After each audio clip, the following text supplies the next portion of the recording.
जैसे पुण्य की प्रभाव से आत्मा देवगति में जाती है तो वहाँ पर वो जिनेंद्र भगवान की पूजा करती है।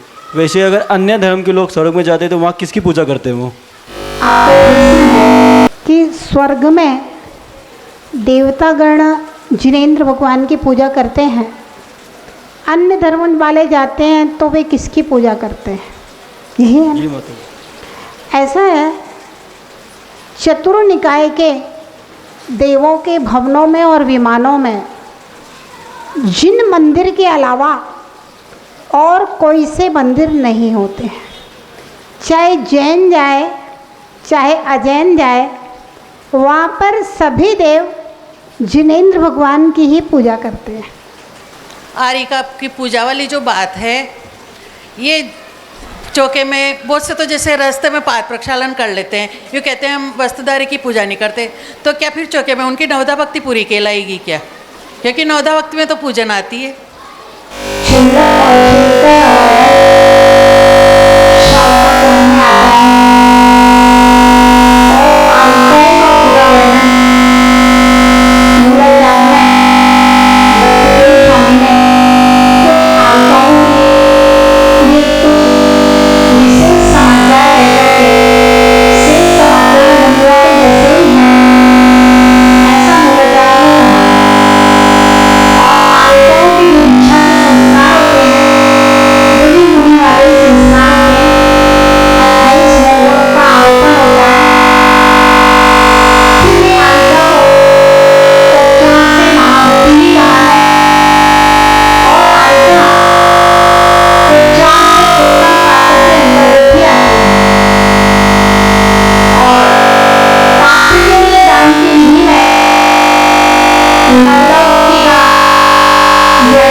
बेटी का किसी भी तरह का दुख मिल रहा है, वो बहुत दुखी है, तो वह मर के कहाँ जाएगा? फिर उसे अगला कौन सा भाव मिलेगा? किसी भी व्यक्ति को इस जन्म में कुटुंब परिवार की दृष्टि से कौन कितना दुखी है ये बात महत्वपूर्ण नहीं है, क्योंकि वर्तमान में मेरी जो कष्ट आ रहे हैं जो भी समस्याएं बन रही हैं ये सब हमारे पिछले जन्म के हाँ यही बोलते हैं कि पाप पिछले पुण्य जन्म कर्म के फल हैं। लेकिन उस फल में भी वर्तमान में मेरी परिणति क्या बन रही है वो मेरे भविष्य का निर्धारण करने वाली है। अगर हम कष्टों को पाकर के भी साधारण सा श्रावक का जीवन जीते हैं, भगवान का अभिषेक पूजन गुरुओं की सेवा वंदना करते हैं, तो वह जीव देवायु का भोग भूमि का पात्र है। वर्तमान में कष्टों को पाकर और पाप में लगा हुआ है तो वह दुर्गति का पाप है। वर्तमान में क्या भोग रहा है ये बात महत्वपूर्ण नहीं है, वर्तमान में क्या कर रहा है, आगामी काल में क्या मिलना है, इसके लिए ये बात महत्वपूर्ण है।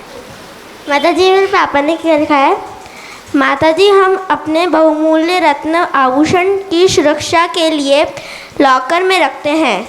हम हमारी पुत्रियों को बेशक रत्न से कम नहीं समझते हैं, उनकी सुरक्षा के लिए क्या करें कृपया बताएं।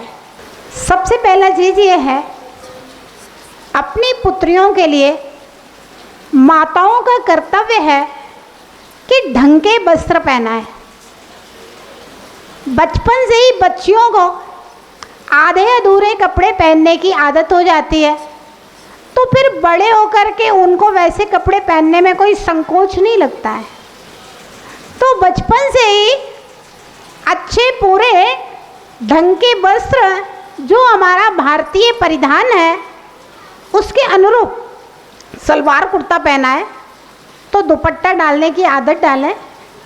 छोटी बच्ची है उसको फ्रॉक पहना है लेकिन वो भी ढंग की फ्रॉक हो, व्यवस्थित हो, ढंग के कपड़े पहना है। दूसरी बात यह है कि अपनी बच्चियों को धर्म के संस्कार भी दें साथ में। सप्त व्यसन का त्याग और अष्ट मूल गुण क्या होते हैं, सप्त व्यसन क्या होता है, इस बारे में अवगत कराएं, ज्ञान कराएं। तीसरा बात यह है कि अपनी बच्चियों को किसी भी पुरुष के साथ, चाहे वह नौकर हो, चाहे वह कोई रिश्तेदार हो, किसी भी पुरुष के साथ अकेले आने जाने का निषेध करें और उसको समझाएं, बताएं। माताओं का ये कर्तव्य है कि अपनी पुत्री को इस तरह के संस्कार दें।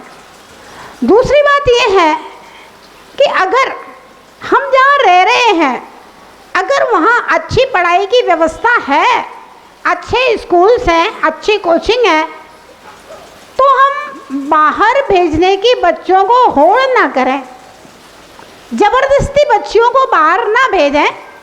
कम से कम 10th तक 12th तक तो बाहर नहीं भेजें और जब हाई एजुकेशन के लिए आवश्यकता है और लगता है कि भेजना बहुत ज़रूरी है तो उस समय भेजें।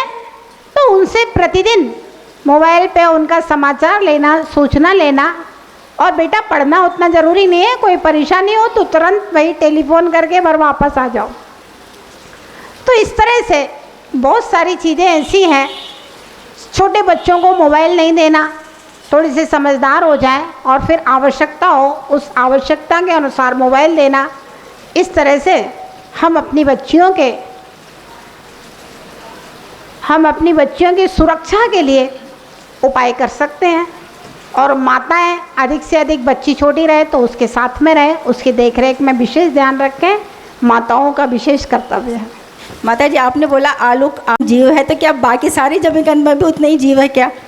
आलू पे ज़्यादा फोकस करते हैं, बाकी भी जमीकंद पे भी उतना ही दोष है क्या? ऐसा है कि आलू में अनंत जीव है, तो जितने भी जमीकंद हैं सारे जमीन कंदों में आलू की तरह ही सेम जीव है। होता ये है कि आलू के आइटम ज़्यादा बनते हैं।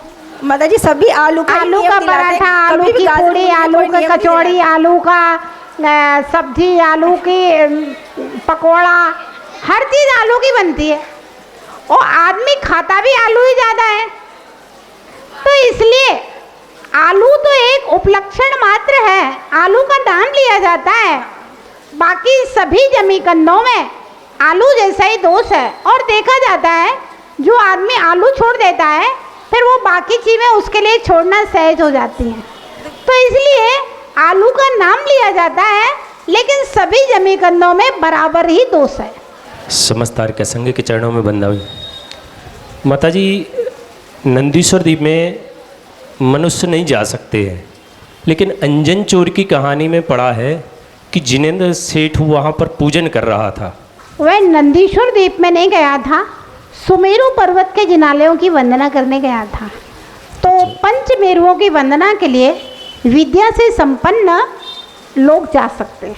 अच्छा, हाँ तो उनके पास विद्या होगी। हाँ, जी। आकाशगामिनी विद्या थी, उस विद्या के द्वारा वह पंचमेरु की वंदना के लिए जाता था, नंदीश्वर द्वीप के लिए नहीं जाता था।